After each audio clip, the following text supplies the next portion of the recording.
If you've got lower back pain, this one exercise is going to change your life. It takes a little bit to set up, but once you have the technique, it can provide you with instant relief for the here and now. If you make it part of your everyday daily routine, it can provide you with long-lasting benefits. Let's come to standing up. We want to imagine that we're standing on an equal sign. So my feet are parallel down below, not toes out, not heels out, nice and parallel. If you have the flexibility to bring your hands down and then just bring the big toe sides of your feet to touch the pinky edges of your hands, cool. If not, you can just eye it up, and that's a ballpark figure. A little in or a little out is not going to kill anything. Let me turn off to the side and talk a little bit about where we're putting the weight in our feet. So I want to shift back into the heels. My toes are completely relaxed. Most of the weight is in my heels. At the base of my foot, I have a big toe mound and a little toe mound and a heel. So these 3 points become the tripod of my feet. Most of the weight is back into the heel. The remaining weight is into the first metatarsal and fifth metatarsal, that big toe mound and little toe mound. Weight back into the heels, remaining weight into the big toe mound, little toe mound. The toes stay relaxed. Put a soft bend in your knees so that the knees are tracking somewhere between second and third toe, not splaying out to the sides and not knocking towards one another. Bring one hand onto your belly, one hand onto the tailbone. We want the hand on the belly to remind the belly to squeeze in. We want the hand on the tailbone to remind the tailbone to anchor down. So if I had a shovel between my butt cheeks, I want to anchor the shovel into the floor as that belly pulls in. This brings the pelvis into a more neutral position. With that soft bend in the knees, make sure to rock the weight back in your heels. Again, remaining weight barely into that big and little toe mound. From here, I'm going to bring my hands down to my thighs as I sit back even further. Now, the tendency will be, as you sit down further, to start to stick your fanny back. Really try to anchor that tailbone down. Use the friction of the palms on your thighs to maybe lock out the elbows and dome the whole spine. Just be mindful that you don't get your shoulders hunching up into the ears. Keep the shoulder blades down the back. So we can relax that a little bit. Don't duck the butt, but let it release. And then sit back into the heels, anchor the tailbone down. Make sure the knees are not turning in or turning out. Now the real key to doing this exercise is how we breathe. We want to take a slow inhale through the nose and then a long sigh out the mouth. And the trick to a long sigh out the mouth is releasing the breath slowly. So I'll breathe in slowly through the nose.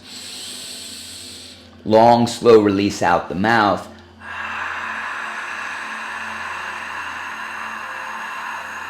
Let's take it a couple times, just focusing on the breath. Inhale through the nose.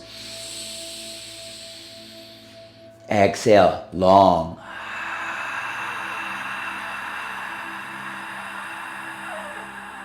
You might even squeeze that last bit of breath out. One more time, breathing in through the nose.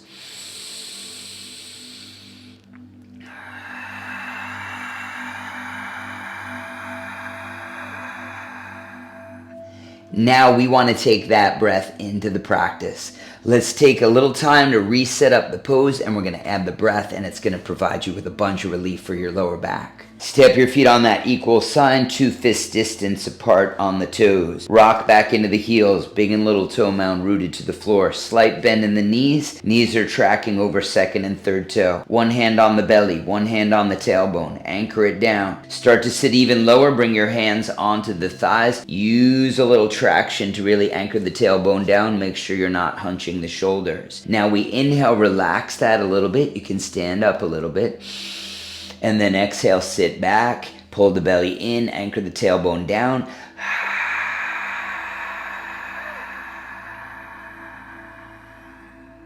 Inhale in, relax it. Use some push.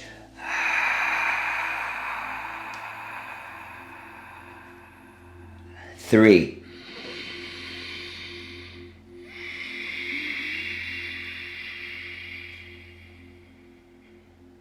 2.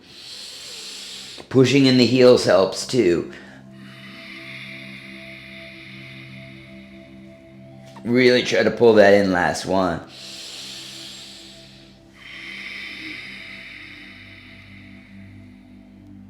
And and then slowly release. What that should be doing for you is lighting up the backs of the legs, as well as creating a little bit of awareness of the shortening of your rectus abdominis, a long muscle that goes from the sternum to the pelvis, pelvis to the sternum, and it shortens you up, again, taking us out of that lower back dump. Let me know if this was helpful, and follow me for more great content to keep you functioning or maybe even thriving in your everyday movement.